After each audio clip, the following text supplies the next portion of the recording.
దేవుని పరిశుద్ధ సంఘమును ప్రభునందు ప్రియులను స్నేహితులైన సహోదరి సహోదరులందరికీ మన ప్రభును మన రక్షకుడైన యేసుక్రీస్తు వారి నుండి తండ్రి అయిన దేవుని నుండి కృపయు సమాధానమును అనుగ్రహింపబడాలని ప్రభునందు మికిలి విశ్వాసంతో వేడుకుంటున్నాను. ప్రియులారా, ఈ దినము మనం పేతురు గారు రాసినటువంటి మొదటి పత్రిక 2వ అధ్యాయంలో ఉన్నటువంటి ముగింపు భాగమును మనం కలిసి ధ్యానించుకుందాం. మనం చూడబోతున్న ఈ 18వ వాక్యం నుంచి 25 వరకు కలిగినటువంటి ఈ లేఖన సారాంశము మనకు నేర్పుతున్నటువంటి విషయం ఏమిటి అనంటే, ఒక క్రైస్తవునిగా దేవుడు మనకు అనుగ్రహించిన పని పట్ల మనకు ఎలాంటి వ్యక్తిత్వము లేకపోతే వైఖరి ఉండాలో ఈ సంగతులు మనకు నేర్పబోతున్నాయి. ప్రియమైన వాళ్ళారు, మనము ఈ 2వ అధ్యాయంలో ఉన్నటువంటి సారాంశాన్ని మరొకసారి చిన్నగా మనం గుర్తు చేసుకోగలిగితే, ఈ 2వ అధ్యాయము క్రీస్తులోనికి మనం జన్మించిన తర్వాత రక్షణలో ఎదుగుతున్న వైఖరిని గురించి మాట్లాడింది. దేవునికి ఆత్మ సంబంధమైన పరిశుద్ధ మందిరంగా మనం కట్టబడాలన్నటువంటి విషయమును కూడా మనకి ఈ అధ్యాయం నేర్పించింది. దాంతోపాటుగా మరి మనల్ని చీకట్లో నుండి ఆయన ఆశ్చర్యకరమైన వెలుగులోనికి దేవుడు పిలుచుకున్నాడు కదా, మరి ఆయన గుణాతిశయములను మనము ఎలా ప్రచురం చేయాలి, ఏ విషయాలను మన జీవితంలో కలిగి సమాజం మధ్య బ్రతకాలో మనం 11వ వాక్యం నుంచి పోయిన వారం కూడా చూసుకొని ఉన్నాం. చాలా విషయాలు ఒక విధముగా క్రీస్తునందు మనము రక్షణ పొందుకున్న జీవితమును బట్టి పరలోకపు పౌరస్థితి మనకున్నది. ఇంకా ప్రభువు మరలా మన కొరకు వచ్చి ఆయన కోసం ఎదురు చూస్తున్న మనల్ని కొనిపోలేదు కనుక ఈ భూమి మీద మనం బ్రతుకున్నాం కనుక ఈ భూ సంబంధమైన పౌరసత్వం కూడా మనం కలిగి ఉన్నామనే విషయాన్ని గుర్తు చేసుకున్నాం. అందుకోసం పరదేశులుగా యాత్రికులుగా ఉన్నారు కనుక మిమ్మల్ని ఏవైతే దేవునికి దూరంగా ఉండుటకు మిమ్మల్ని అడ్డుగా మీలో ఉన్నవో వాటిని విసర్జించండి. సమాజం మధ్య మీరు ఏ దేవుణ్ణి అయితే కలిగి ఉన్నారో ఆ దేవుణ్ణి కనపరచుటకు అవసరమైన వాటిని కలిగి ఉండన్నటువంటి మొదటి పిలుపునిస్తున్నాడు.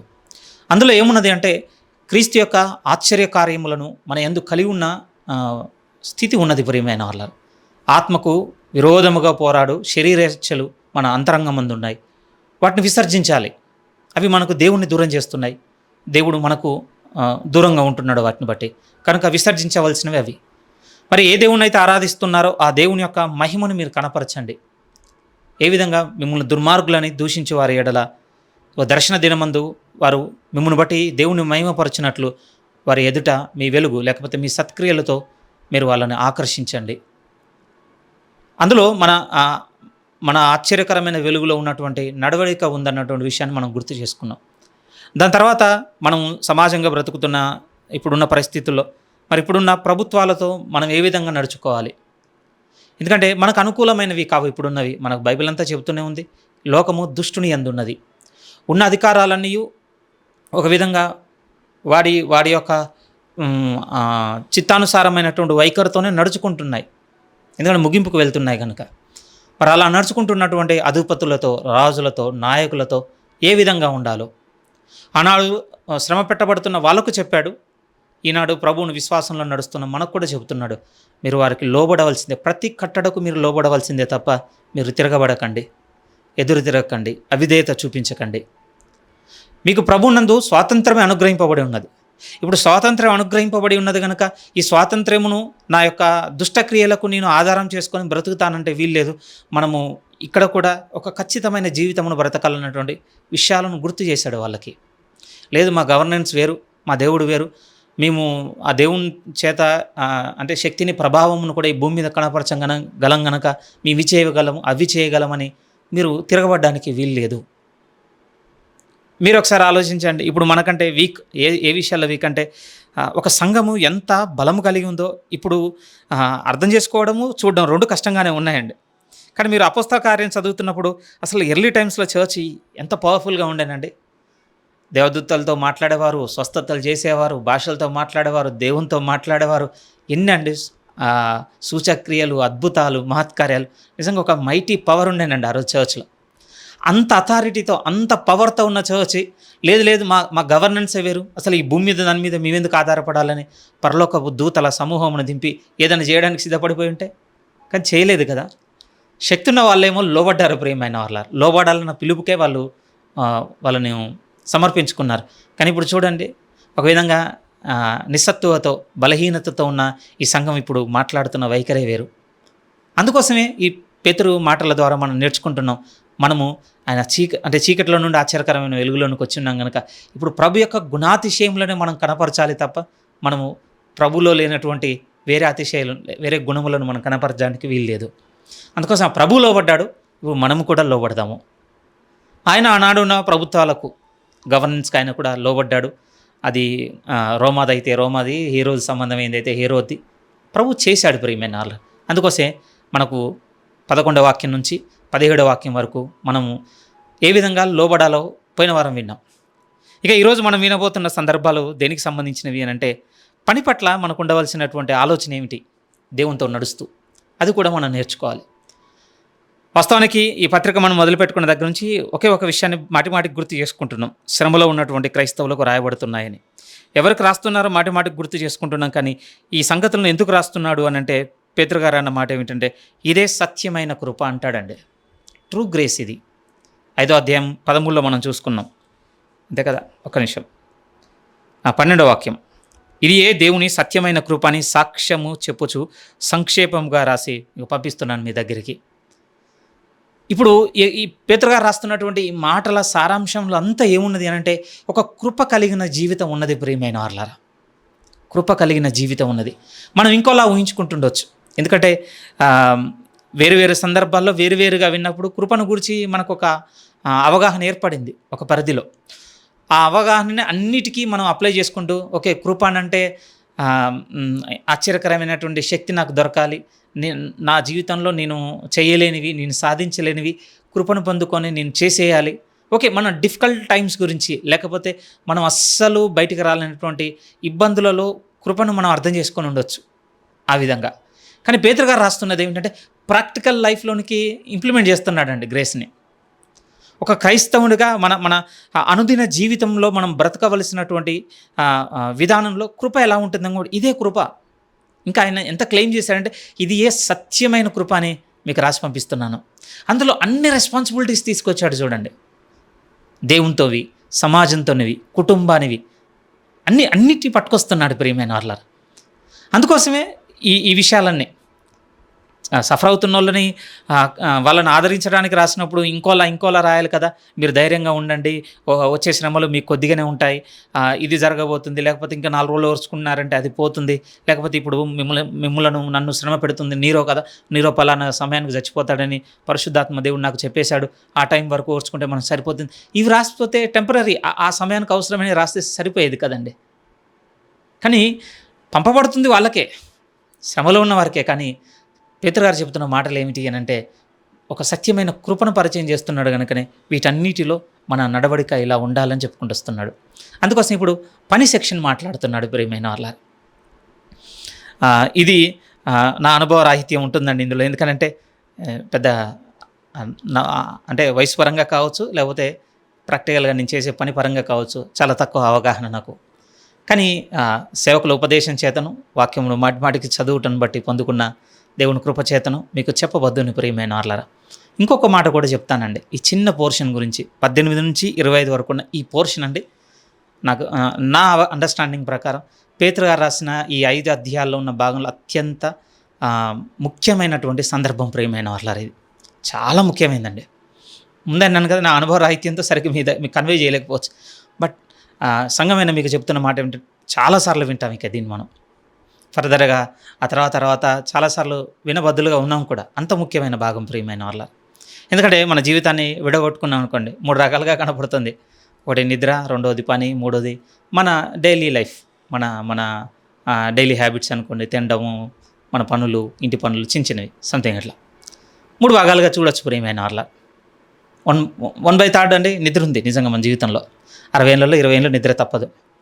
1/3 వర్క్ ఉందండి. రోజుకు 8 నుంచి 10 గంటలు.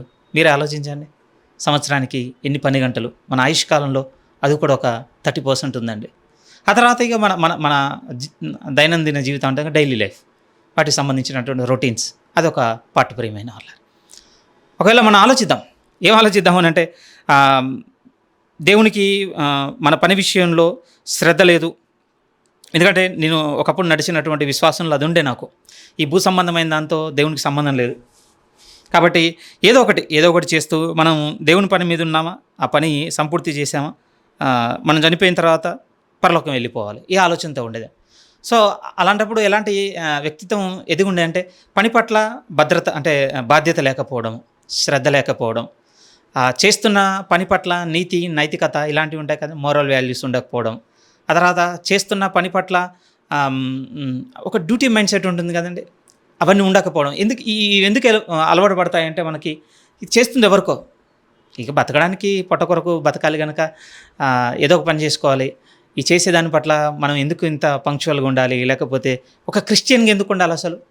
మనం చేస్తుంది ఇంకో అనుకో, వాడెవడో లాభపడుతున్నాడు, నా కష్టాన్నంతా తీసుకొని కొంత జీతాన్ని ఇస్తున్నాడు కనుక ఎలా చేస్తే ఉంది. సో సీరియస్నెస్ లేదు. ఇప్పుడు మీ వైఖరి ఎలా ఉందనేది నాకు తెలియదు ప్రియమైన వారలారా. కానీ పేతురు గారు రాసినటువంటి ఈ మాటల లోతులోనికి వెళ్ళినప్పుడు ఆయన అవే ప్రశ్నిస్తున్నట్టుగా మనకు అర్థమవుతుందని లోపలికి వెళ్తున్న కొద్దీ. ఎందుకంటే దేవుడు ఒకవేళ మన జీవితంలో పెట్టిన పనికి ఆయనకు సంబంధం లేదంటే మన జీవితంలో ఒక 30% లైఫ్ మనం అంటే యూజ్లెస్గా గడిపేస్తున్నట్టు అవుతుంది ప్రియమైన వారలారా. ఈ పని జీవితం వల్ల దేవునికి వచ్చే మహిమ ఏమీ లేదు అని ఒకవేళ మనం అనుకుంటే దేవుడు దీన్ని మనకు అనుమతించకుండా ఉండాల్సింది కదా. కానీ బైబిల్ నుంచి మనం ఎరగలిగేటువంటి సత్యములు మనకు తెలుసు కదా. దేవుని గురించి ప్రభువైన యేసుక్రీస్తు వారు ఇచ్చినటువంటి ఒక టైటిల్ ఏమిటంటే, నా తండ్రి పని చేయుచున్నాడు అన్నటువంటి మాట చెప్తాడండి యోహాను సువార్తకు వచ్చేసరికి. అప్పుడు ఆ సందర్భం చెప్పగానే యూదులు చాలా అభ్యంతరపడి దేవుడేంటి పని చేయడం ఏంటి ఇప్పటివరకు, ఎందుకంటే ఆయన 6 దినములు పనిచేసి 7వ దినమున విశ్రాంతి తీసుకున్నాడు కనుక ఇంకా అప్పటి నుంచి ఇప్పటివరకు ఆయన ఏ పనిలో లేడు. సో ఇప్పుడు నువ్వు సడన్గా వచ్చేసి ఇప్పుడు నా తండ్రి పనివాడు, నేను కూడా పని చేయుచున్నానని నువ్వు తండ్రితో సమానంగా చేసుకుంటావా? రాళ్ళు రువి కొట్టి చంపాలనుకున్నటువంటి సందర్భం. ఆ సందర్భం మనకు గుర్తు చేస్తున్నటువంటి విషయం ఏమిటంటే, తండ్రి అయిన దేవుడు కూడా ఆలోచన కలిగి ఉన్నాడు. పని పట్ల ఆయన వైఖరి ఎలా ఉంది అని అంటే, దేవుడు పనిని ఇష్టపడే దేవుడుగా ఉన్నాడని మనకు తెలుస్తుంది ప్రియమైన వారలా. ఆ తర్వాత యేసుక్రీస్తు వారిని కూడా మనం మనసుకు తెచ్చుకున్నా కూడా ప్రభువు కూడా భూమి మీదకి వచ్చిన తర్వాత కష్టపడింది మనకు కనపడుతుంది కదండి. ఒక సేవకుడు చాలా చక్కగా డివైడ్ చేశాడండి యేసుక్రీస్తు వారి జీవితాన్ని. డివైడ్ చేసిన దాంట్లో ఏం కనపడుతుంది అంటే, అది 33.5 సంవత్సరాల ఆయుష్కాలం ప్రియమైన వారలారా. సరే 12 ఏళ్ళు మీరు ఆయన బాల్యము, ఎదుగుదల, పేరెంట్స్తో ఉన్నటువంటి లైఫ్ని పక్కకు పెట్టేస్తే ఇక వర్క్ చేసిన భాగంలో 18 years కనపడతాయండి. మనకు అందుకోసం రాయవలేదు. అది 18 ఏళ్ళు తండ్రి పనిచేసి కుటుంబమును పోషించిన వంతులో కనపడుతుంది. ఆ తర్వాత ఒక 3 సంవత్సరములు పరిచర్యలో తెగిన భాగం కనపడుతుంది ప్రియమైన వాళ్ళ. దాన్ని మీరు రేషియోలోకి తీసుకొచ్చారనుకోండి ఏ విధంగా ఉంటుందంటే, ఒక విధంగా 60:1 రేషియోలో కనపడుతుందండి. 18:3 మనం డివైడ్ చేసుకోగలిగితే అది దేన్ని గుర్తు చేస్తుంది, దేన్ని రిమైండ్ చేస్తుంది అంటే తండ్రి అయిన దేవుని రిమైండ్ చేస్తుంది. ఎందుకంటే తండ్రి కూడా 6 దినములు కష్టపడి 7వ దినమున విశ్రాంతి తీసుకున్నాను. ఆ క్యాలిక్యులేషన్ నన్ను చాలా ఆకర్షించుండే ప్రియమైన వాళ్ళ. అందుకోసమే యేసుక్రీస్తు వారు అన్నమాట, నేను తండ్రి ఇప్పుడు ఇద్దరం పని చేయుచున్నాము. ఎందుకు ఆ ముఖ్యమైనటువంటి విషయాన్ని మీ ప్రస్తావన తెస్తున్నాను అంటే, దేవుడు పని పట్ల ఎలాంటి ఆలోచన కలిగి ఉన్నాడు అనేది మీ మనసుకు తీసుకురావడానికి ప్రయత్నం చేస్తున్నాను ప్రియమైన వారలారా. ఎందుకంటే ఈరోజు మనం వినబోతున్నటువంటి ఈ చిన్న సందర్భము మనం ఇప్పుడు చేస్తున్నటువంటి పనిని నిజంగా క్రైస్తవ కోణంలో ప్రశ్నిస్తుందండి, నిశ్చయంగా ప్రశ్నిస్తుంది. ఆ విషయంలో పేతురు గారు రాస్తున్నటువంటి ఆయన రిటన్ స్టైల్ ఎలా ఉంది అంటే, ఒక 5 విషయాలను ఇక్కడ ప్రస్తావించినట్టుగా కనపడుతున్నట్టుగా ఉంటుందండి.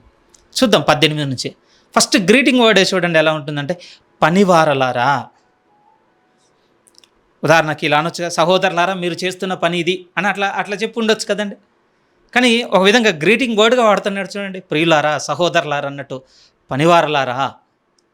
ఇది 2 రకాలుగా కనపడుతుందట అండి. సరే, రెండోది మనము స్కిప్ కొట్టడానికి వాడబడుతుంది. రెండోది ఏమిటంటే, ఇక్కడ పనివారలారా అంటే పేతురు గారు వాడినటువంటి పదము మనము గ్రీక్లోనికి వెళ్ళి చూస్తే మూలప్రతుల్లో ఏం కనపడుతుంది అని అంటే, ఒక విధంగా డొమెస్టిక్ సర్వెంట్స్ గురించి రాసిండు, వాళ్ళకు చెప్పిన పోర్షన్. ఆ చిన్న పదం అండి ఇందులో ఉన్నటువంటి ఒక మెయిన్ ఎసెన్స్ నుంచి బయటకు లాకేసింది మనల్ని అందరినీ. సరే, అది లేదని నేనేం అనటం లేదు, ఉండొచ్చు, మనకు తెలియదు కదా ఆదిమ ప్రతుల్లో ఏముందో. కానీ మనకిచ్చినటువంటి భాగం ద్వారా మనం ఏం నేర్చుకోవాలో చూద్దాం ప్రియమైన వారలారా. ముందు ఆయన గ్రీట్ చేస్తున్న వర్డ్ ఏమిటంటే, పనివారలారా. ఆ పదం మనకు గుర్తు చేస్తున్న విషయము మనందరిది ఒక విధంగా అంటే లైఫ్ ఆఫ్ సర్వీస్ అన్నట్టుగా గుర్తు చేస్తున్నాడండి పేతురు గారు.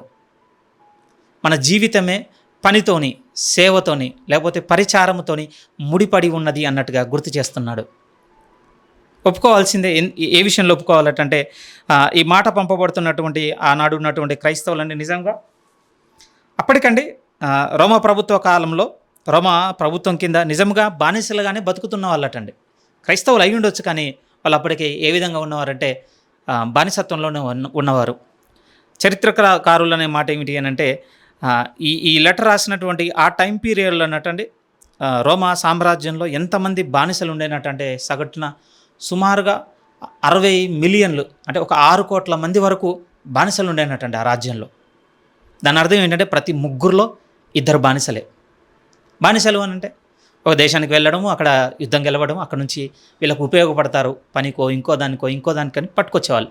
మీరు ఒకసారి ఆలోచించండి, ఆ టైంలో బానిసలంటే ఏమై ఉండొచ్చు? మనకు బానిసలు అనగానే అంటే ఒక థర్డ్ గ్రేడ్ వర్క్స్ ఉంటాయి కదా, వాటిని చేసేవాళ్ళని మన మైండ్లోకి వస్తుందండి. కానీ ఆ టైంలో ఎలా ఉండినట్టు తెలుసా? ఆనాడు వైద్య వృత్తి చేసేవాళ్ళు కూడా బానిసలేనట్టండి. టీచ్ చేసేవాళ్ళు అంటే చదువు చెప్పగలే వాళ్ళు కూడా బానిసలేనట.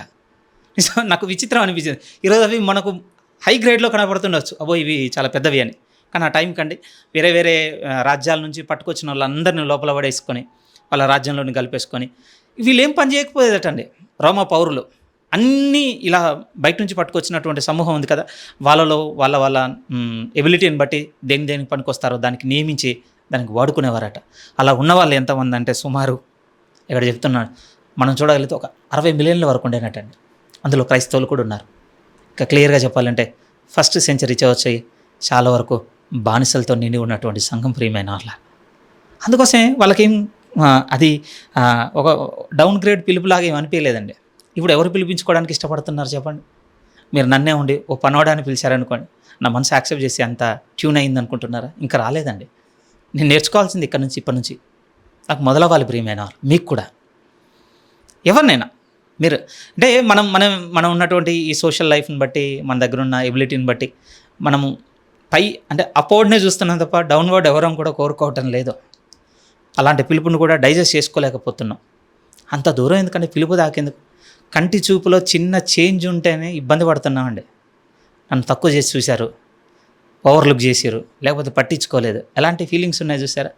అలాంటిది పేతురుగా రాస్తున్నామని పనివారలారా. ఎందుకనంటే మనకు తెలుసు ప్రియమైన వాళ్ళారా, మనల్ని పిలిచిన ప్రభు యొక్క గుణాతిశయంలో ఉన్నటువంటి ప్రధానమైన విషయం ఏంటంటే, ప్రభు అన్న మాట నిశ్చయంగా చెప్పాడు, నేను పరిచారం చేయించుకున్నట్టుకు రాలేదు, కానీ నేను పరిచారం చేయడానికి వచ్చాను.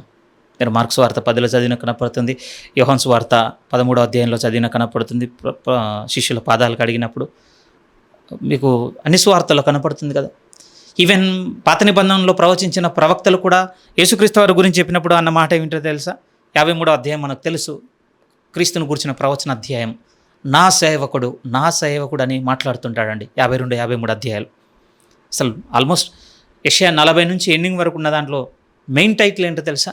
నా సేవకుడు. యేసుక్రీస్తు గురించి చెప్పమన్న మాటలే ప్రియమైన వాళ్ళ. ఆయన సర్వెంట్ అని పిలిపించుకున్నటకు ఆయనకు ఏమాత్రం కూడా షేమ్గా ఫీల్ అవ్వలేదు ప్రియమైన వాళ్ళ. ఈరోజు మనం కూడా ఆలోచించవలసిన మొదటి విషయం ఏమిటంటే, మన జీవితమును దేవుడు ఇప్పుడు పని కోణంలో చూస్తున్నప్పుడు సర్వెంట్స్గానే చూస్తున్నాడు. ఆయన కోరుకుంటున్నాడని మన నుంచి పనిలో కూడా దేవుణ్ణి మనము మహిమపరచాలనే దేవుడు మనకు చాలా ఆజ్ఞలు ఇచ్చినట్టుగా ఇక్కడ మనం చూడబోతున్నాము. పౌలు గారు కూడా సంఘాలకు రాసినప్పుడు అన్న మాట అదే కదా, నా పోషణ నిమిత్తము, నాతో ఉన్నవారి పోషణ నిమిత్తము నా చేతులు కష్టపడినవి. ఆయనకు వచ్చిన తన కుటుంబ వృత్యానాలు, సరే తన పితరుల వృత్యానాలు, డేరాలను కుట్టి ఆయన తన ఉన్నవారిని పోషించుకున్నటువంటి విషయం మనకు అపోస్తల కార్యంలో కనపడుతుంది. తెస్సలోనిక సంఘంతో చెప్పినప్పుడు కూడా కనపడుతుంది, నేను మిమ్మల్ని దోచుకోలేదు అని. కొరింథీతో అన్న మాటలు కూడా కనపడుతుంది. అందుకోసమే 18వ వాక్యము బిగినింగ్ ఎలా ఉంది అని అంటే, పనివారలారా. ఇప్పుడు మనందరం మొదట మన మనసులోనికి తెచ్చుకోవాల్సినటువంటి ప్రశ్న ఏమిటి అని అంటే, నిజంగానే నా జీవితం సర్వీస్కే ఉందన్నటువంటి ఆలోచనతోనే ఉన్నామా? ఉపచారం చేయాలన్నటువంటి పిలుపులో నేను ఉన్నానన్న వైఖరి మనలో ఉందా? లేకపోతే ఉపచారం చేయించుకోవాలన్నటువంటి వైఖరి మనలో ఉందా? నేను అలసిపోతున్నాను, లేకపోతే నేను అంటే దేవుని పనిలో వాటి మీద చాలా బిజీగా ఉన్నాను కనుక వేరే వాటి మీద నాకు టైం అంటే మనసు పెట్టేంత టైం ఉండటం లేదు, అదంతా నాకు దొరకటం లేదంటే ఎక్స్క్యూజేనండి అది. నా పని నేను చేసుకోవాల్సిందే, మీ పని మీరు చేసుకోవాల్సిందే. ఎందుకంటే మనం ఉపచారం చేయించుకున్నటకు లేము. ఇంకా ముందుకొచ్చి మనం మాట్లాడుకోగలిగితే ఇతరుల పనులను మనం కల్పించుకొని చేసుకున్న బద్దులము చేయబద్దులం కూడా. యేసుక్రీస్తు వారు చూపించిన మాదిరి అదే కదా ప్రియమైన వాళ్ళారా. ఆయన ఎక్కడో కూడా ఇంకొకరి సహాయమును కోరినట్టుగా కాదు, మనకు క్లియర్గా ఉన్నమాట. చదువుదాంలేండి, మనం గుర్తు చేసుకుంటే మంచిది. మార్కు సువార్త 10వ అధ్యాయం, మార్కు సువార్త 10వ అధ్యాయంలోనికి మీరు రాగలిగినట్లయితే ప్రభు మాట్లాడుతున్నమాట 42 నుంచి 42. యేసు వారిని తన యొద్దకు పిలిచి వారితో ఇట్లా నేను అన్యజనులలో అధికారులను ఎంచబడిన వారు వారి మీద ప్రభుత్వం చేయుదురు, వారిలో గొప్పవారు వారి మీద అధికారము చేయుదురని మీకు తెలియను. ఏం చూయిస్తున్నాడు అనంటే ఈ ఉపచారము చేయించుకోవాలి అనుకునే వారి అటిట్యూడ్ ఎలా ఉంటుంది అనంటే రూలింగ్ అట అండి. నిజం, రూలింగ్. ఇది తీసుకురా, అది అడబెట్టు, అది చేయకు, ఇది చేయి. సజెషన్స్ ఏం లేవండి, అధికారంతో రూలింగే ఉంది. అక్కడ మన మన భాష వైఖరే మన వ్యక్తిత్వాన్ని బయటకు చూపెడుతుందండి. మనం మాట్లాడేటువంటి భాష వైఖరి ఒకటి ఉంటుంది కదా, యాక్సెంట్, అదే బయటికి తెస్తుందండి మనల్ని. కానీ ప్రభు అంటున్నాడు మీరు అలా ఉండకూడదు. కిందికి వచ్చేసరికి అంటుంటాడు ప్రియమైన వాళ్ళారా, మీలో అలా ఉండకూడదు. మీలో ఎవడైనా గొప్పవాడై ఉండకూడని ఎడల వాడు మీకు పరిచారము చేయువాడై ఉండవలను. మీలో ఎవడైనా ముఖ్యుడై ఉండగోరిన ఎడల వాడు అందరికీ దాసుడై ఉండవడను. మనుష్య కుమారుడు పరిచారము చేయించుకున్నటకు రాలేదు, కానీ పరిచారము చేయుటకును అనేకులకు ప్రతిగా విమోచన క్రయధనముగా తన ప్రాణం ఇచ్చుటకు వచ్చెనని చెప్పాను. పేతురుగారు కూడా అదే గుర్తు చేసుకొని రాస్తున్నాడు. మనల్ని చీకట్లో నుండి ఆయన ఆశ్చర్యకరమైన వెలుగులోనికి పిలిచి ఉన్నాడు కదా. ఇప్పుడు ఆయనను దగ్గరుండి మేము చూసిన్నాం. ఆయన ఉపచారం చేసే విషయంలో మా చేత ఉపచారం చేయించుకోలేదు, మాకే ఆయన ఉపచారం చేసినటువంటి విషయం మేము చూసినాం కనుక వారు అన్న మాటలు.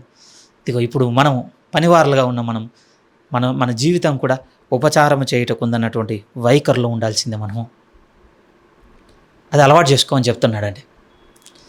చదుదాం ప్రియమైన వాళ్ళకి. పేతురు మొదటి పత్రిక 2వ అధ్యాయం 18 నుంచి పనివారలారా, మంచివారును సాత్వికులైన వారికి మాత్రము కాక ముష్కరులైన మీ యజమానులకును పూర్ణ భయముతో లోబడి ఉండుడి.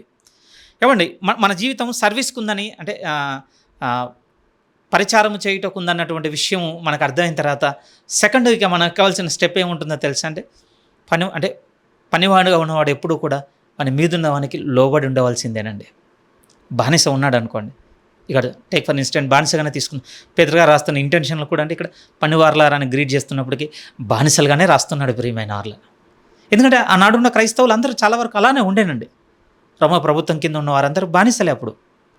ఇప్పుడు మనమైతే సివిలైజ్డ్ అయ్యాము, చదువుకున్నాం, ఉద్యోగం చేసుకుంటున్నాం. మేము మా ఎబిలిటీతో మా తెలివితో మేము సంపాదించుకున్నటువంటి స్థితిలో ఇక్కడికి ఎదిగామని మనకు సౌండింగ్ ఉండొచ్చు.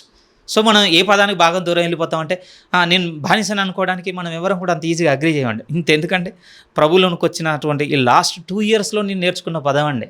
బైబిల్లో చదవలేదని కాదు, అసలు నేను ఒక దాసుని, ఒక బానిసనన్న విషయం నా హృదయాన్ని తాకడానికి నాకు ఆల్మోస్ట్ 10 సంవత్సరాల పైన పట్టింది ప్రియమైన వాళ్ళ.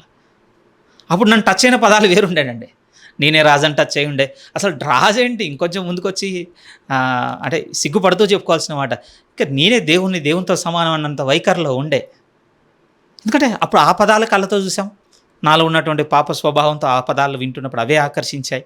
ఇవన్నీ డౌన్ గ్రేడ్ వర్డ్స్గా ఉండే. ఇవి మనం అప్లై చేసుకోవడం ఏంటి? దాసుడు, పన్నోడు అని అంటే నా ఇంట్లో నా తండ్రికి దగ్గర పనిచేసినోడు, జీతం ఉన్నాడు, వాడు గుర్తొస్తూ ఉండేది. మరి నేనెవరిని? నేను కుమారుణ్ణి, రాజుని, యాజక సమూహంలో ఉన్నవాడిని. ఇంకా పైకి వచ్చి మాట్లాడుకోగలిగితే దేవునిలో భాగాన్ని కనుక నేను దేవుణ్ణి. పేతురుగారు అలా మాట్లాడటం లేదు ప్రియమైన వాళ్ళారా. ఇప్పుడు మాట్లాడుతున్న విషయాలు ఏమిటి అంటే మనము బానిసలము గనక బాగా గుర్తుపెట్టుకోండి.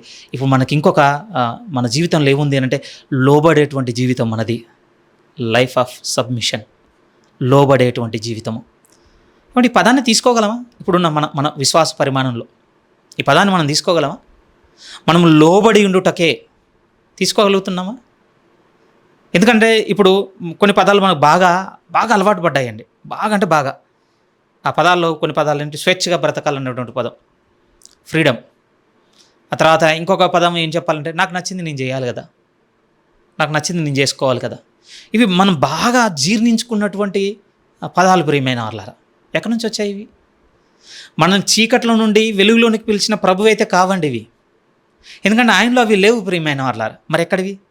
మన ప్రాచీన పురుషుని అనమాట. అంటే ప్రభువులోనికి వచ్చి 10 ఏళ్ళు 15 ఏళ్ళు అవుతున్నా ఇంకా చావలేదా? ప్రాథమికమైన విషయాలే ఇంకా వదులుకోలేదు అంటే రేపు పరలోక సంబంధమైన విషయాలు దేవుడు మనకిస్తే ఏం చేస్తాం వాటిని? ఒక చనిపోయి ఉన్నారు ఆ సేవకుడు అంటుంటాడు, ప్రియమైన వాళ్ళారా, ఆయన ఆయన అన్న మాట ఏంటంటే ఆల్మోస్ట్ ఇప్పుడు సీరియస్గా, అంటే ఇంతకుముందు ఆన్ అండ్ ఆఫ్లో ఉండే కానీ ఇప్పుడు సీరియస్గా మొదలైంది. ఏమిటి అని అంటే, కనీసం నీ కళ్ళ ముందున్నటువంటి టీవీని, లేకపోతే నీ కళ్ళ ముందున్నటువంటి ఒక ఎంటర్టైన్మెంటే నువ్వు కట్ చేయలేకపోతున్నావు. నువ్వు నువ్వు రేపు అంటే సాతాను యొక్క బలమైన దుర్గములను పడగొట్టగలనంటే అంటే పడగొట్టగలవా అని ప్రశ్నించగానే మనసు బాధ కలిగింది, ప్రియమైన వాళ్ళారా. అసలు సంఘం ఏంటి? నిజమే కదా. ప్రభువే అన్నాడు, దీని ఎదుట పాతాళలో ఒక ద్వారములో నిలవనేరవన్నాడు. ఇంత బలమైన సంఘం ఈరోజు కాలక్షేపానికో లేకపోతే ఇంకో దానికి మనం పెట్టుకున్న దాన్ని ఆపలేకపోతున్నాయి అని అంటే రేపు అంత పెద్ద దుర్గములను పడగొట్టగలుగుతాయి? లేదు, అయిపోయింది, తేలిపోయింది. ఏంటి క్రైస్తవ్యం? ఎక్కడున్నాను నేను? అదేనండి ఈరోజు మనము మన ప్రాచీన పురుషుల్లో మన పాతలో ఉన్నవే మనం వదులుకోలేదు. ఆ వదులుకున్నటువంటి ఆలోచనతో సంఘంలోని కూడా వచ్చేసాం. సంఘంలో ఉన్నటువంటి దేవుని యొక్క నిబంధన కూడా మనం లోబడటం లేదు. ప్రియమైనలో ప్రభు అంటున్నాడు, మీరు లోబడాల్సిందే. సంఘం అనే కాదు, పనిని కూడా మాట్లాడుతున్న భాగమే మెయిన్ పని కదండి. పని గురించి మనకు మొదట గుర్తు చేస్తున్నటువంటి రెండవ విషయం ఏమిటి అని అంటే, మనది లోబడి ఉండవలసినటువంటి జీవితం అన్న పిలుపు మీరు మర్చిపోకండి. ఆ విషయంలో లోబడే విషయంలో యజమానుడు ఉంటాడు. అయితే ఇక్కడ ఇద్దరు యజమానులు ఉన్నారు. సింపుల్. అయితే మంచోడు ఉంటాడు, లేకపోతే చెడ్డోడు ఉంటాడు. ఈ ఇద్దరిట్లో ఎవరికి లోబడాలి? ఈ ఇద్దరిట్లో ఎవరికి లోబడాలి? ఒకవేళ మనం మాట్లాడుకున్నాం అనుకోండి, మంచోడికి లోబడాలి కదా, చెడ్డోని మనం కేర్ చేయాల్సిన అవసరం ఏంటి? సరే, ఆ రోజు వాళ్ళు బానిసలుగా ఉన్నారు కనుక వాళ్ళకి ఆప్షన్ లేదంటే ఏం చేయడానికి లేవు, ఎందుకంటే రైట్స్ లేవండి. ఆ రోజు కూర్చొని క్రైస్తవులంతా కూర్చొని ఇప్పటి నుంచి మన సివిల్ రైట్స్ కోసం పోరాడదామని వాళ్ళు ఏమి ఫైట్ చేసిన వాళ్ళు కాదండి. అపోస్తల కార్యంలో చూసారా హక్కుల కోసం? అసలు దాని గురించి వాళ్ళు కేర్ కూడా చేయలేదండి.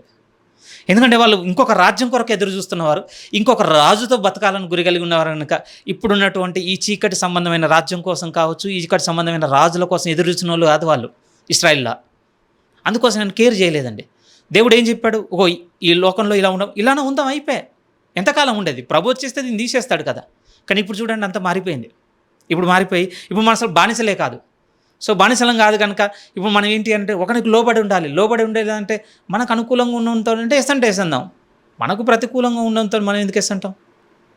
అందుకోసమండి ఏ నుంచి బీకి మారుతాం. వర్క్ గురించి మాట్లాడుతున్నాను, కొంచెం ఇది మీకు అఫెన్సివ్గా ఉండొచ్చు, బట్ మాట్లాడవు తప్పదు. ప్రియమే, ఏ నుంచి బీకి మారుతాం, బి నుంచి సికి మారుతాం, సి నుంచి డీకి మారుతాం.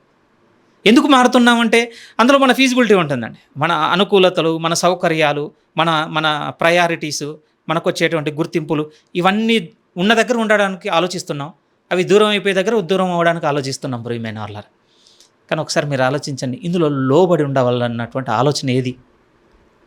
లోబడి ఉండమని దేవుడు ఇస్తున్నటువంటి పిలుపుకు సంబంధించినటువంటి కట్టుబాటు ఏది మనలో? అందుకోసం వాళ్ళతో ఆ రోజు మాట్లాడుతూ పేతురు గారు అన్నమాట ఏంటంటే, మీరు మంచివారైన యజమానులకు మాత్రమే కాక మీరు ముష్కరులైన యజమానులకు కూడా మీరు లోబడి ఉండవలసిందే. నువ్వు బయట ఉన్నావు, మాకేదో ఒకటి చెప్పేస్తున్నావు, ఎలా మేము తట్టుకోగలం అని అన్నారు అనుకుంటున్నారండి. అన్నాడు పేతురు ఉన్నది ప్లేస్ అదే. ఈ పంపబడుతున్నటువంటి మాటలు పొందుకున్నటువంటి మిగిలిన క్రైస్తవులు ఉన్న ప్లేస్ కూడా అదేనండి. నీతితో మంచితో ఉన్నటువంటి యజమానులకు లోబడ్డారు.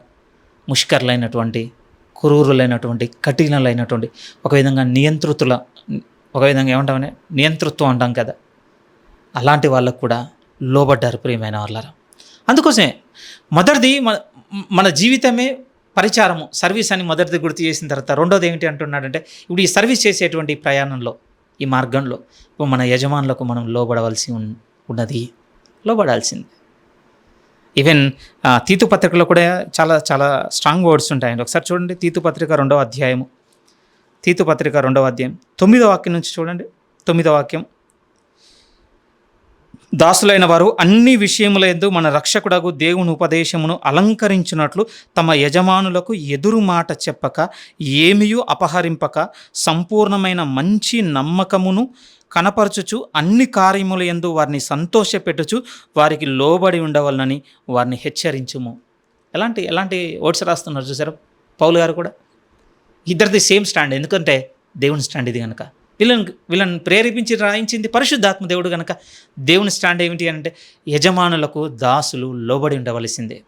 మంచి వాళ్ళకైనా కాదు, మంచి వారికి చెడ్డవారికి. ఒక సేవకుడు చాలా లోతుగా చెప్పి ఉన్నాడండి. వాస్తవానికి కట్టండి, మంచివారికి లోబడి ఉండే విషయంలోనే మనకు బాగా లోతైన శోధన ఉందట ప్రియమైన వాళ్ళారా. చెడ్డోనికి లోబడి ఉండే విషయంలో కంటే మంచి యజమానునికి లోబడి ఉండే విషయంలోనే బాగా లోతైన శోధన ఉందండి. ఏంటి ఏంటి అని అంటే మీరు ఆలోచించండి. మంచి బాస్ మనకు దొరికాడు అనుకోండి, చాలా కేర్లెస్గా ఉంటామండి మనం, అంతే కదా. సరే, మీ వర్క్ ఎక్స్పీరియన్స్ మీకు ఎలా ఉందో నాకు తెలియదు, కానీ నేను ఎక్స్పీరియన్స్ ఏదో ఒకటి చెప్పాలి కదా మినిస్ట్రీలో ఉండి.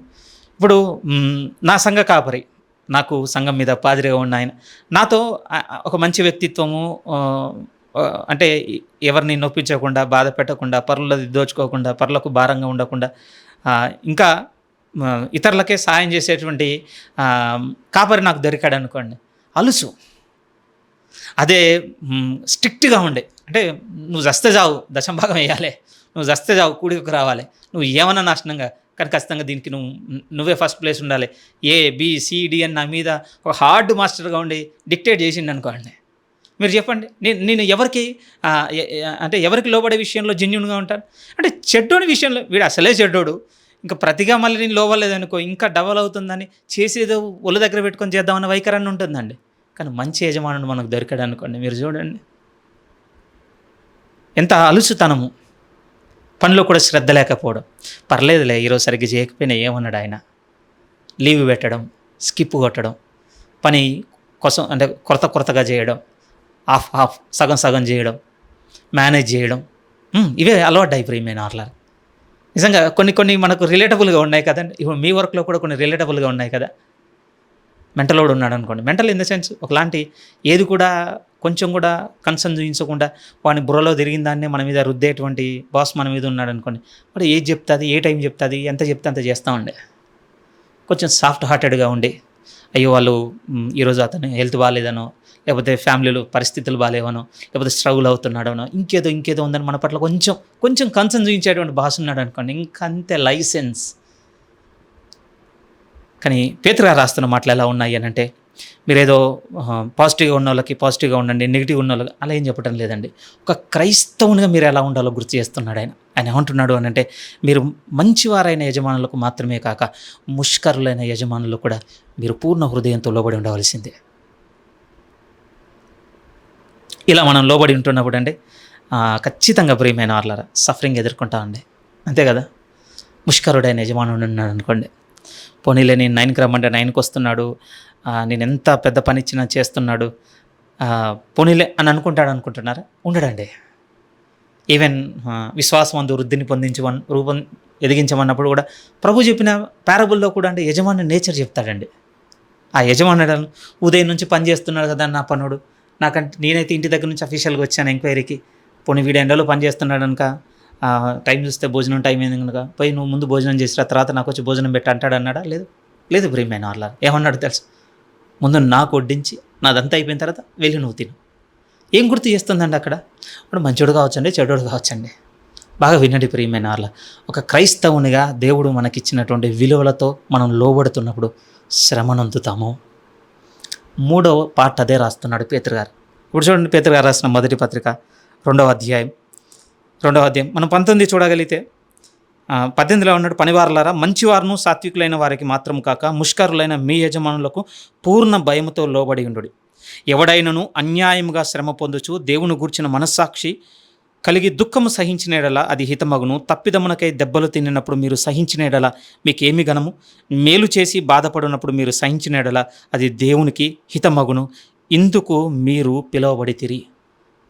థర్డ్ స్టెప్ ఏం గుర్తు చేస్తున్నాడు మనకంటే, 3వ విషయంగా ఇలా లోబడుతున్నప్పుడు మనము ఖచ్చితంగా శ్రమనొందుతాము.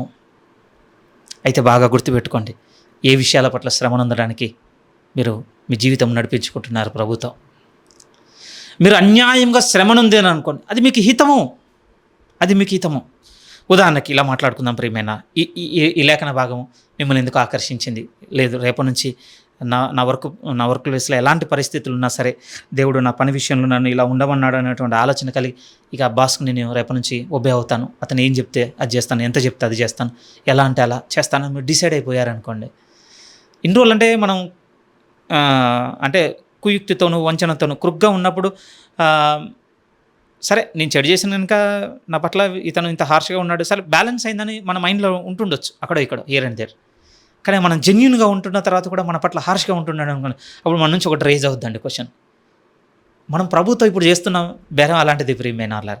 మీరు చూడండి, ఆన్ అండ్ ఆఫ్ స్పిరిచువల్గా మనం ఉన్నాం అనుకోండి, దేవుడు మనల్ని ఒక దెబ్బ కొట్టగానే పోనీలే నా విధేయతను బట్టి నేను సరిగ్గా ఉండని దాన్ని బట్టి దేవుడు నన్ను శిక్షించాడు పోనీలే అనుకుంటాం. కానీ ఒక 1 monthగా చాలా డెడికేటెడ్గా మీరు దేవునితో బాగా జాగ్రత్తగా నడుచుకుంటున్న ఆ 1 month పీరియడ్లో ఏదైనా జరిగింది అనుకోండి, వెంటనే దేవుని వైపు రైజ్ అయ్యే క్వశ్చన్ ఎలా ఉంటుంది తెలుసా? దేవా ఎందుకు ఇప్పుడు చూస్తున్నావు కదా, నేను ఒకప్పుడు అంటే నేను అలా ఉన్నప్పుడు అలా చేసిన న్యాయమే, కానీ ఇప్పుడు ఎందుకు చేస్తున్నావు నాకు ఇలా?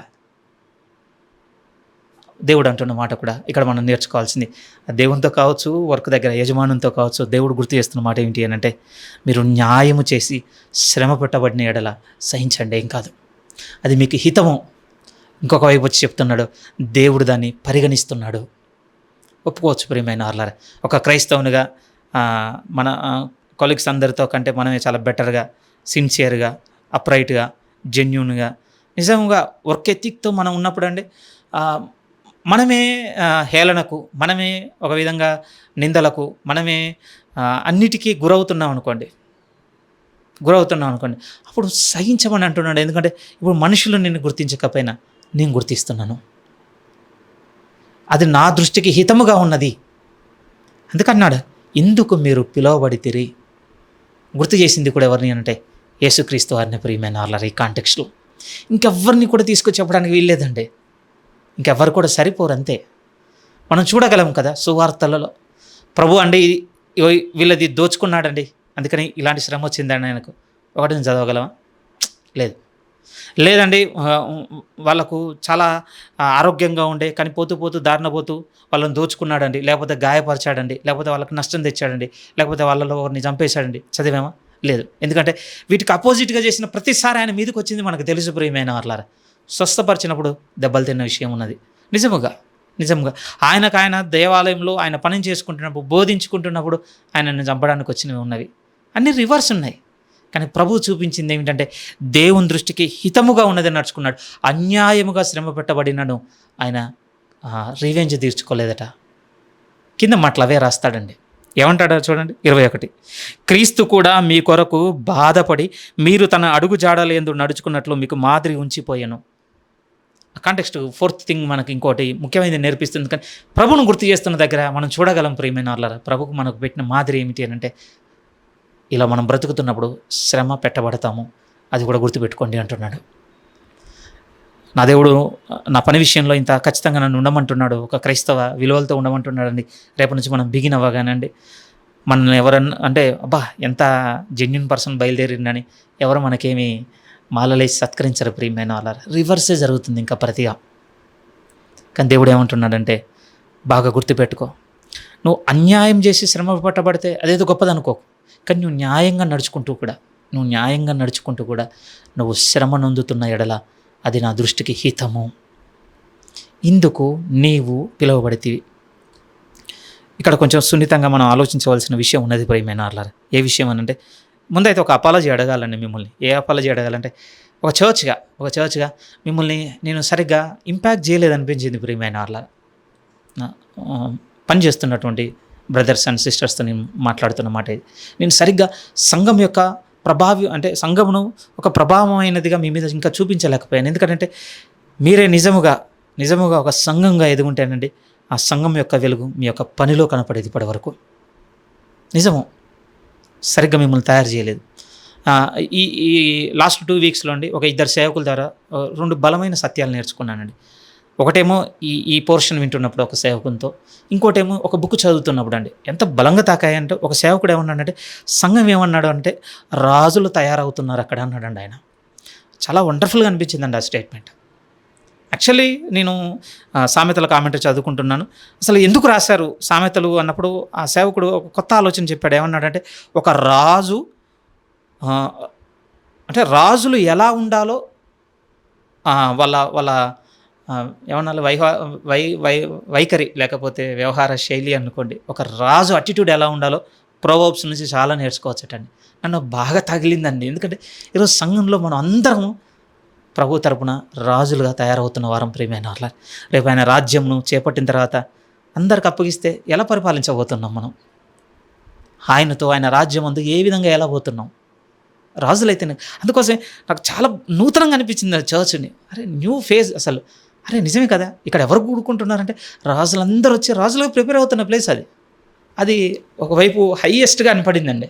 రెండోది ఏం కనపడింది అని అంటే, ఇంకొక వైపు చర్చ్ కూడా ఏం చేస్తుందో తెలుసా?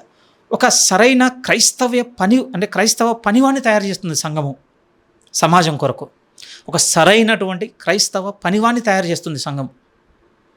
ప్రతి ఆదివారము మనం కూడుకుంటున్నది ఏదో మాట్లాడుకోవడానికి కాదు ప్రియమైన. సమాజంలోనికి వెళ్ళి ఒక సరైనటువంటి వ్యక్తిత్వం కలిగిన వానిగా, ఒక సరైనటువంటి నైతిక విలువలు కలిగిన వానిగా, ఒక సరైనటువంటి ఆత్మీయత కలిగినటువంటి ఒక వ్యక్తి సమాజంలో అన్ని పరిస్థితుల్లో బ్రతికితే ఎలా బతుకుతాడో మన ద్వారా దేవుడు చూపించడానికి మనల్ని అక్కడ కూర్చోబెట్టి తయారు చేస్తున్నాడండి. ఎగ్జాంపుల్ ఎవరంటే యేసుక్రీస్తు వారే. మనము సంఘంగా కట్టబడక మునుపు భూమి మీద ఆ రోజు సంఘం ఎవరంటే యేసుక్రీస్తేనండి దేవుని తరపున.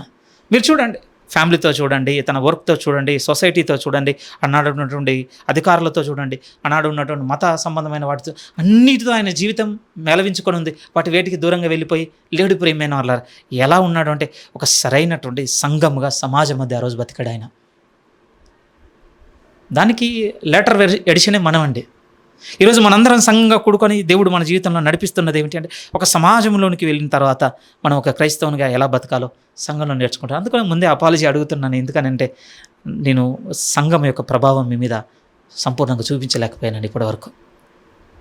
ఒక సేవకుని మాటలు ఇక్కడ వింటున్నప్పుడు నాకు అదే గుర్తొచ్చింది ప్రియమైన వాళ్ళ.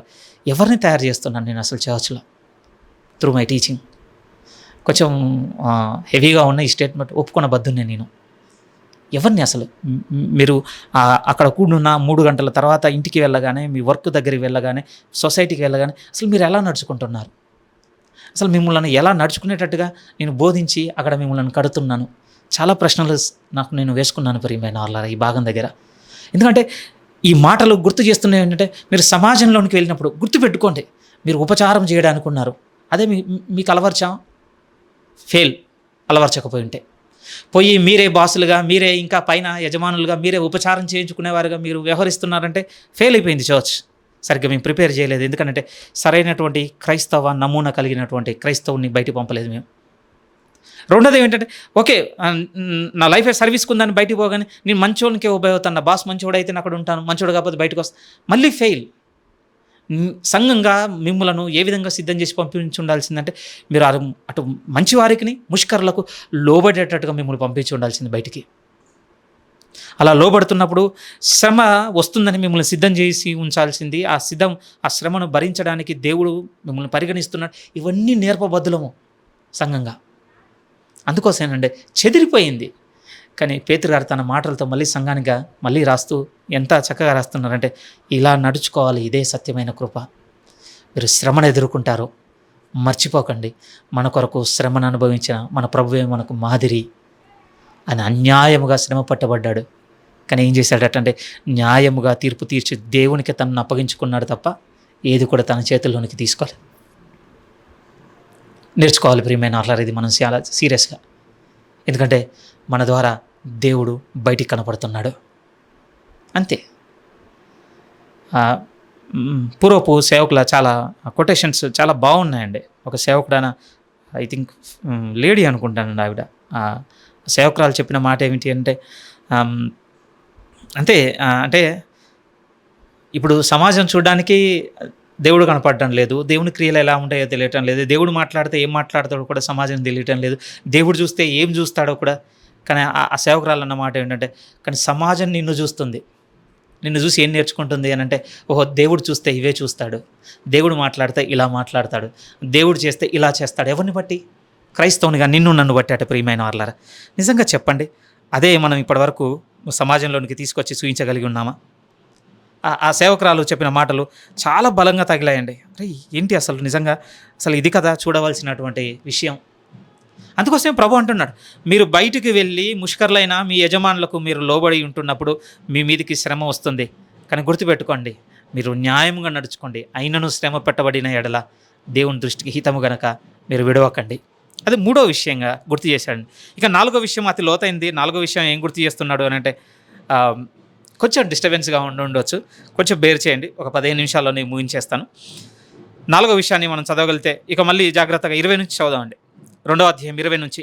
తప్పిదమునకే దెబ్బలు తినినప్పుడు మీరు సహించిన ఎడల మీకేమి ఘనము, మేలు చేసి బాధపడినప్పుడు మీరు సహించిన ఎడల అది దేవునికి హితమగును, ఇందుకు మీరు పిలువబడితిరి. మన లైఫ్ సఫరింగ్కి కేటాయింపబడిందని 3వ విషయాన్ని గుర్తు చేసిన తర్వాత ఇక 4వ విషయం ఏం గుర్తు చేస్తున్నాడంటే 21 నుంచి. క్రీస్తు కూడా మీ కొరకు బాధపడి మీరు తన అడుగుజాడల యందు నడుచుకున్నట్లు మీకు మాదిరి ఉంచిపోయాను. ఆయన పాపము చేయలేదు, ఆయన నోటను ఏ కపటమును లేదు. ఆయన దూషింపబడి బదులు దూషింపలేదు, ఆయన శ్రమ పెట్టబడి బెదిరింపక న్యాయముగా తీర్పు తీర్చు దేవునికి తన్ను తాను అప్పగించుకొనెను. 24 మనము పాపముల విషయమే చనిపోయి నీతి విషయమే జీవించినట్లు ఆయన తానే తన శరీరమందు మన పాపములను మ్రాను మీద మోసుకొనెను. ఇక 4th థింగ్, 4వ విషయాన్ని ఏం గుర్తు చేస్తున్నాడు పేతురు గారు అని అంటే, ఇప్పుడు మన జీవితం ఒక విధంగా మన జీవితం సర్వీస్కి ఉందని గుర్తు చేశాడు. ఇంకొక వైపు వచ్చేసి లోబడుటకు ఉందని గుర్తు చేశాడు.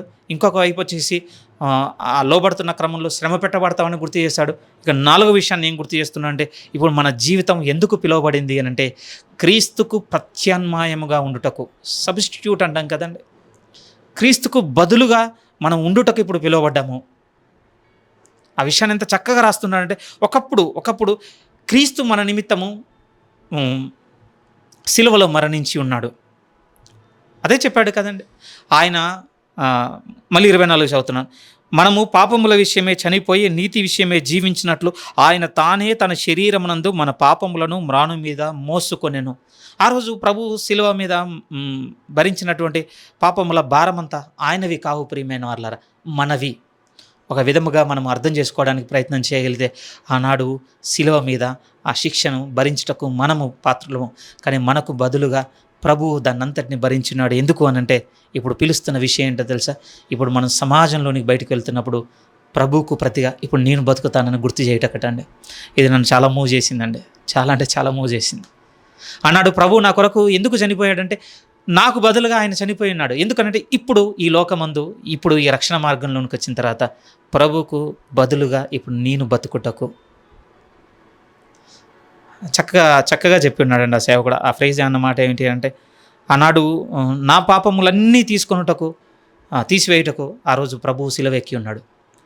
ఆ సేవకుడు అన్నమాట అంటే, రేపటి నుంచి నేను ఎందుకు పనికి వెళ్తానంటే, నా ప్రభువుకు బదులుగా ఇప్పుడు నేను సమాజంలోనికి వెళ్ళి ఒక క్రైస్తవుడు, లేకపోతే స్వచ్ఛంగా చెప్పాలి అని అంటే ఒక క్రీస్తే ఈ పని చేస్తే ఎలా చేస్తాడో ఇప్పుడు నేను చూపెడతాను ప్రభు.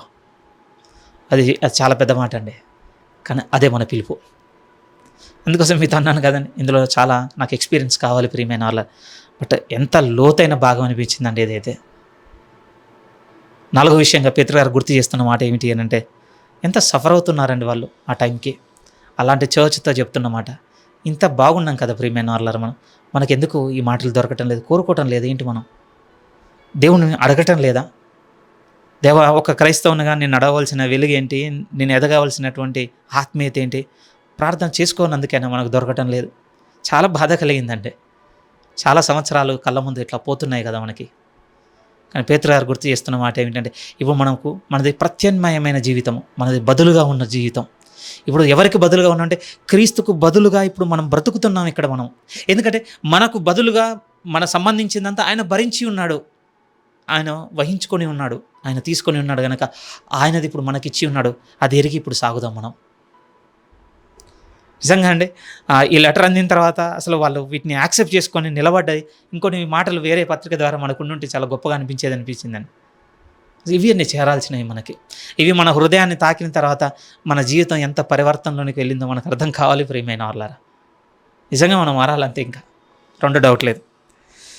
ఇక్కడ గుర్తు చేస్తున్నటువంటి మాటలు మరొకసారి చదవండి. 24 మనము పాపముల విషయమే చనిపోయి నీతి విషయమే జీవించినట్లు. ఆ పదం ఉంది చూడండి.